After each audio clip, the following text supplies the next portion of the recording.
ഒരു ജ്യൂസ് കുടിക്കുമ്പോൾ നീ ഇതിൽ നിന്ന് ഒരു 50 രൂപ എടുത്തോ. നിനക്ക് എത്ര ജ്യൂസ് കുടിക്കാൻ വേണ്ടി അത്ര കാശ് നീ എടുത്തോ. ജ്യൂസ് മൊത്തം കുടിക്കണേട്ടാ. എടുത്തോ. ഓരോ ജ്യൂസ് കുടിക്കുമ്പോൾ ഒരു 50 രൂപ എടുക്കണേട്ടാ. ഫുള്ള് കുടിക്കണേട്ടാ. പകുതി വെച്ച് നിർത്താനൊന്നും പറ്റില്ലേട്ടാ. മൊത്തം കുടിച്ചാൽ 50 രൂപ വീട്ടിലോട്ടാ എനിക്ക്. ഒരെണ്ണം കുടിച്ചു, 50 രൂപ എടുത്തോ. ഇനി അടുത്ത ജ്യൂസ് എടുത്തോ. അടുത്ത ജ്യൂസ് എടുത്തോ. അടുത്ത ജ്യൂസ് എടുത്തോ, കുടിച്ചോ. അടുത്ത ജ്യൂസ് കുടിച്ച് കഴിഞ്ഞു. രണ്ടാമത്തെ ജ്യൂസ് വെച്ച് കുടിച്ച് കഴിഞ്ഞിരിക്കണു. അടുത്ത 50 രൂപ എടുത്തോ. അടുത്ത 50 രൂപ എടുത്തോ. മൂന്നാമത്തെ ജ്യൂസ് അടിച്ചെടുത്തോ. പറ്റുന്നുണ്ടോ? എനിക്ക് കുടിക്കാൻ പറ്റുമോ? അടുത്ത ജ്യൂസ് എടുത്തോ. മൂന്നാമത്തെ ജ്യൂസ് വെച്ചെടുത്തു. കുടിക്ക്. മൊത്തം കുടിച്ചാലോട്ടോ അടുത്ത 50 രൂപ കിട്ടുള്ളൂ. മൊത്തം കുടിക്കണം. എന്നാലും അടുത്ത 50 രൂപ കിട്ടുള്ളൂ. മൊത്തം കുടിക്കണം. തോറ്റാ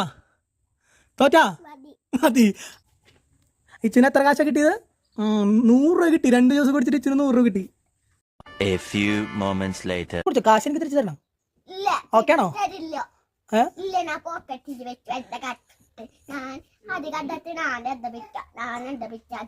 അങ്ങനെയാണ് കളി കഴിഞ്ഞ കാശ് എനിക്ക് തരണം. എന്നാ വിളിക്കണ്ട നമുക്ക്. തരണം.